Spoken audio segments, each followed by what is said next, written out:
In March of 2008, a retired nuclear safety officer filed a federal lawsuit in Hawaii. His argument was simple.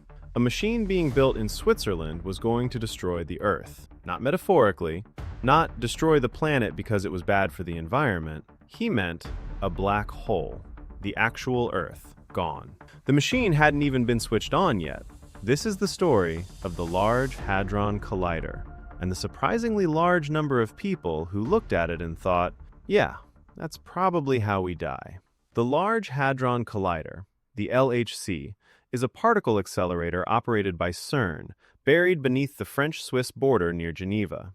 A 17-mile ring, colder than deep space, built to smash particles together at nearly the speed of light. The world's largest and most powerful particle accelerator ever built. Years of construction, billions of dollars, thousands of scientists from over 100 countries. Its most famous target was the Higgs boson, a particle physicists had predicted since the 1960s, but never actually observed. Finding it would help explain why matter has mass at all. That was the point. Not destroying Switzerland, not opening a portal, not creating the universe's largest Roomba, finding a particle. Somehow, this was not the part that made people panic. The man who filed the lawsuit was Walter Wagner, a former nuclear safety officer with a physics degree, though not an advanced researcher in particle physics. His co-plaintiff was a Spanish journalist named Luis Sancho, and Wagner had done this before.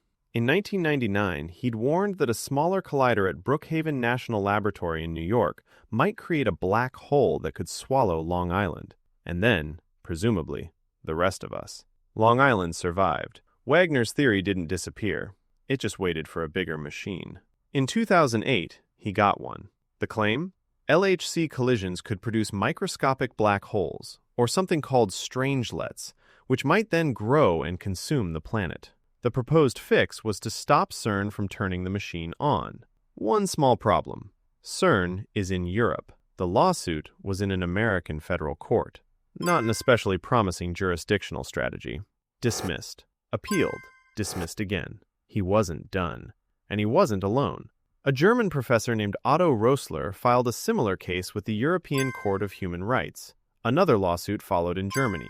For a brief period, the Large Hadron Collider might destroy the planet was a surprisingly international legal genre. And then the fear escaped the courts. Major newspapers asked whether the LHC could destroy Earth. Television programs asked physicists on camera whether they were gambling with the fate of humanity. Scientists on the project received death threats. CERN's computer systems were hacked. The lab built a dedicated page explaining why its experiments were safe. They kept updating it. It didn't help. If you're watching this and wondering whether the LHC eventually destroyed the Earth, the collider has been operating for years. You're fine. This is also a stick figure video. You were probably going to be fine. But underneath the jokes, the panic was getting serious. The British physicist Brian Cox, who worked on the LHC, publicly responded to the doomsday claims, considerably less diplomatically than we're allowed to repeat here. The line ended up quoted in more newspapers than the actual safety report ever was. So what did the actual science say? CERN commissioned safety reviews in 2003 and again in 2008. Both concluded there was no realistic scenario in which the LHC could destroy the Earth. Their strongest argument wasn't, trust us, it was, look at the sky. Collisions at energies comparable to, and often far beyond the LHCs, have been happening naturally for roughly 4 billion years. Cosmic rays hitting Earth's atmosphere, hitting planets, hitting stars. CERN put an actual number on it.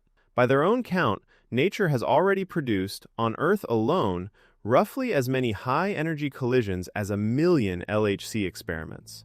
And across the universe as a whole, that kind of collision happens more than 10 million times every second. Earth is still here. If these collisions could routinely create planet-eating objects, nature has run this exact experiment more times than CERN ever will. It hasn't happened once. The 2008 report addressed 2 other theoretical worries as well: strangelets and something called vacuum bubbles, a hypothetical collapse of empty space itself. Same conclusion both times. None of it had ever occurred, despite the universe running this experiment constantly for billions of years. Worth noting, the safety case itself wasn't static. The 2003 report leaned mainly on the idea that any black hole would simply evaporate. By 2008, Physicists had identified real weaknesses in parts of that specific argument, so the updated report leaned harder on the cosmic ray comparison instead. That's not a cover-up. That's what science looks like when it's actually working. The case got stronger because people tried to break it. During the appeal, physicists, including Nobel laureates Frank Wilczek and Sheldon Glashow, submitted arguments explaining why the doomsday scenario wasn't physically credible. The court dismissed the case on jurisdictional grounds. A separate case, filed by a German woman, reached a German court directly, years later. Their ruling was blunt. Given the 2003 and 2008 safety reports, a hazard from the LHC was, according to the state of science, impossible. Nobody ever had to hold a trial about whether CERN was going to eat the Earth. By the time anyone asked the question formally, the physics had already answered it twice. September 10, 2008, Activation Day. Thousands watched. Some to witness one of the largest scientific experiments in history. Others to see if humanity had made an extremely expensive mistake. In parts of India, television coverage had amplified the doomsday fears for days beforehand. In Madhya Pradesh, a 16-year-old girl named Chaya died by suicide that day. Her father told reporters she'd spent the 2 days before asking her family whether the world was going to end. We're not making a joke out of that. The machine hadn't hurt anyone. The fear reached people it was never going to touch. And what had the machine actually done that day? It had successfully circulated a proton beam around the 17-mile ring. That's it. No collisions yet. Just a beam, going around, staying together. No black hole, no strangelet, no apocalypse. Switzerland remained exactly where Switzerland had been. Scientists celebrated. 9 days later, they were mid-test, trying to push one final section of the ring up to full power. The whole machine runs on almost 10,000 superconducting electrical connections, cooled to nearly absolute zero, all of which have to hold at once. One of them didn't. On September 19th, during that test, one connection developed resistance where it wasn't supposed to have any. In under a second, that produced enough heat to trip the circuit.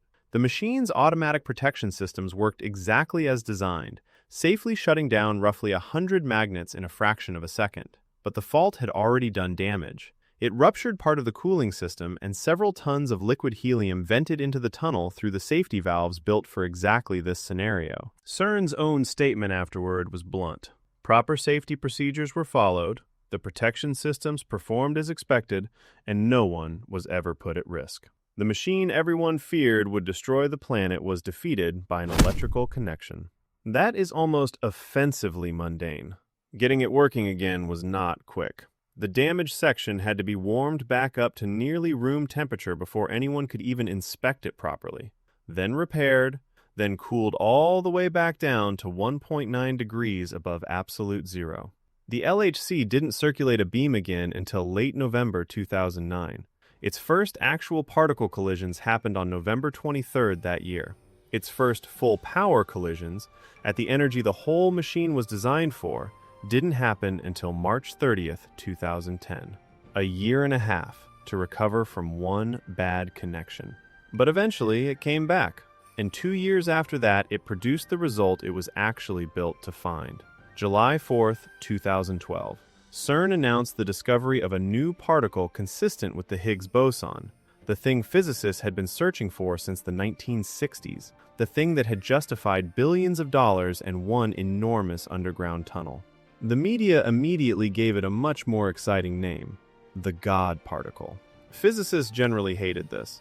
The name came from a 1993 book by Nobel Prize-winning physicist Leon Lederman, whose original title was apparently considerably less imprintable. His publisher rejected it. We got the God particle instead. Peter Higgs, the physicist the particle was named after, was in the room when it was announced. 83 years old, watching results confirm a mechanism he proposed almost 50 years earlier. He took off his glasses and wiped his eyes on camera. Later, he said it felt like watching his home team win. 50 years of theoretical work, and the emotional payoff was a football metaphor. Which is, honestly, a very human way to end a physics career. The LHC hadn't found a weapon, hadn't opened another dimension, hadn't created an immortal black hole. It had helped confirm something fundamental about how the universe works. The internet was considerably less interested. And the machine didn't stop there. Over the years since, the LHC has hunted for dark matter. It hasn't found any yet. which, honestly, is itself a real and useful result, ruling out entire categories of theory scientists were seriously considering. It has studied something called quark-gluon plasma, a state of matter believed to have existed for a fraction of a second right after the Big Bang. It has measured tiny asymmetries between matter and antimatter, trying to explain why the universe is made of anything at all instead of nothing. And it has discovered more than 85 entirely new particles nobody had cataloged before. None of that made headlines the way possible planet-destroying machine did.